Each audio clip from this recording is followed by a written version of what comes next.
কল্যাণীনগর চম্পাহাটির স্মৃতি উস্কে ফের বাজি কারখানায় বিস্ফোরণ রাজ্যে। শুক্রবার ভর দুপুরে কল্যাণী বাজি কারখানায় ভয়াবহ আগুন।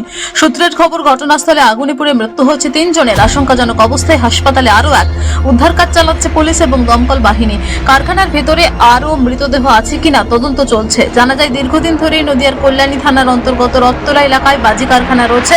এদিন দুপুরে সেই বাজি কারখানায় হঠাৎই বিস্ফোরণ ঘটে। বিস্ফোরণের পর ভয়াবহ আগুনের রূপ ধারণ করে গোটা কারখানা জুড়ে। নিমেষে আগুন ছড়িয়ে পড়ে। সূত্রের খবর, সেই সময় বাজি কারখানার মধ্যে কাজ করছিলেন শ্রমিকরা। এরপরে খবর পেয়ে ছুটে আসে এলাকাবাসীরা। আগুনের তীব্রতা এতটাই ছিল, এলাকাবাসীর তরফে আগুন নেভানো সম্ভব ছিল না। খবর পেয়ে ঘটনাস্থলে আসে দমকল বাহিনী এবং কল্যাণী থানার পুলিশ। বর্তমানে দমকলের 5টি ইঞ্জিন আগুন নেভানোর চেষ্টা চালাচ্ছে। ওই কারখানার পার্শ্ববর্তী এলাকা ঘনবসতি হওয়ার কারণে আতঙ্ক ছড়িয়ে পড়েছে। তবে দমকল এবং পুলিশের প্রাথমিক অনুমান, আগুন কিংবা শর্ট সার্কিটের ফলেই বিস্ফোরণ হয়ে থাকতে পারে। বাজিতে কাজ করতো, মালটা বাঁধতো, করতো। কি শুনেছেন কি আপনারা? আমি শুনলাম এই ভাজিতে আগুন ধরেছেন, ধরে আসলাম মাকে দেখার জন্য। নাম কি আপনার মায়ের? আমার মার নাম বাসন্তী চৌধুরী। ঠিক আছে, পরে তুলো। বলছি অ্যাকচুয়ালি আমি এখানে প্রেজেন্ট ছিলাম না, যতটা জানতে পারলাম যে এখানে একটা বাজি ফ্যাক্টরি ছিল আর কিছু হয়তো সার্কামস্ট্যান্সেসের এগেনস্টে আগুন লেগেছে। আর যার জন্য মানে প্রায় আমি যতজনকে দেখলাম 4-5 জন তো মনে হয় অ্যাটলিস্ট মারা গেছে।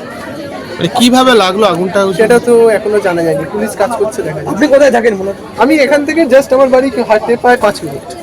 তো যখন হয় আওয়াজ টাওয়াজ শোনা যায়। এটি কি কোনো বাজি ফ্যাক্টরি ছিল বা এখানে কি কোনো বাজি বানানো? হ্যাঁ, বাজি বানানো। মানে এটাই বলবো যে এইটুকু এলাকায় পুলিশের অ্যাটলিস্ট স্টেপ নেওয়া উচিত ছিল যে এরকম একটা জায়গায় কি করে অ্যালাউ করে যে এরকম একটা এত বড় বাজি ফ্যাক্টরি হচ্ছিল আর পুলিশের কোনো জানা নেই, কিছু নেই। তা আর এখানে কি আরো বাজি ফ্যাক্টরি হ্যাঁ, রয়েছে? অনেক আছে এখানে। মানে চারিদিকে দেখা গেলে ঘরে ঘরে ঘরে ঘরে এবার কেউ বানাচ্ছে, ঘরে বানাচ্ছে, কারণ আর সেফটি প্রিকশন ছাড়া বানানো হচ্ছে। ওটাই ব্যাপার। আপনার নাম? আমার নাম পাপাই। আপনি থাকেন কোথায়? আমার এখানেই বাড়ি, জাস্ট হেঁটে 5 মিনিট এখানে। নদিয়া থেকে সুরজিৎ দাসের রিপোর্ট, টিভি নিউজ 10। সুলভ সঠিক চিকিৎসার একমাত্র প্রতিষ্ঠান বিবেকানন্দ হসপিটাল। 24 ঘন্টা emergency service, blood bank, trauma care. আপনাদের সেবায় আমরা তৎপর। গুণমান ও পরিষেবায় দুর্গাপুর বিধাননগরের ডক্টর জাকির হোসেন এভিনিউর বিবেকানন্দ হসপিটাল শিল্পাঞ্চলের মানুষের মন জয় করেছে। নতুন বছরে সাফল্যের চাবিকাঠি চান? সেরা জ্যোতিষের শিরোপা, ইন্ডিয়ান আইকন অ্যাওয়ার্ড 2024 আর গোল্ড মেডেল প্রাপ্ত অ্যাস্ট্রোলজার আর বাস্তু কনসালটেন্ট চিন্ময় শাস্ত্রীর কাছে আজই যান। কালার থেরাপি, নামের বানান সংশোধন সহ সঠিক মানের গ্রহরত্ন দিয়ে ভাগ্য পরিবর্তন করুন। কল 9609604638 অথবা visit Bengal Ambuja city centre, Durgapur. আপনি কি আপনার দোকান, রেস্তোরাঁ বা ব্যবসার জন্য বিশ্বস্ত এবং পানীয় সরবরাহকারীর খোঁজ করছেন? ভাবছেন কোথায় পাবেন? তাহলে দেরি না করে অতি সত্বর যোগাযোগ করুন আলো এন্টারপ্রাইজের সাথে। আমরা বিসলেরির main super distributor and super stockist.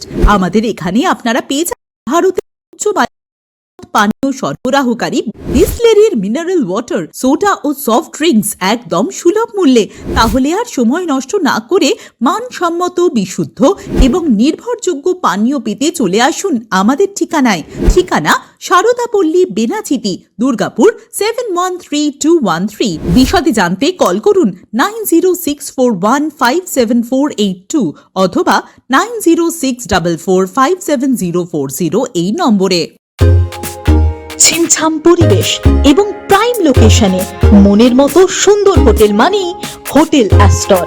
Hotel অ্যাস্টরে আপনি পাবেন মনের মতো সিঙ্গেল এবং ডাবল বেডের অত্যাধুনিক সুবিধাযুক্ত রুম, পাবেন রকমারি জিভে জল আনা স্বাদের ইন্ডিয়ান, চাইনিজ এবং কন্টিনেন্টাল ভ্যারাইটি ডিশ দিয়ে সাজানো ঝাঁ চকচকে ব্যাংকুয়েট।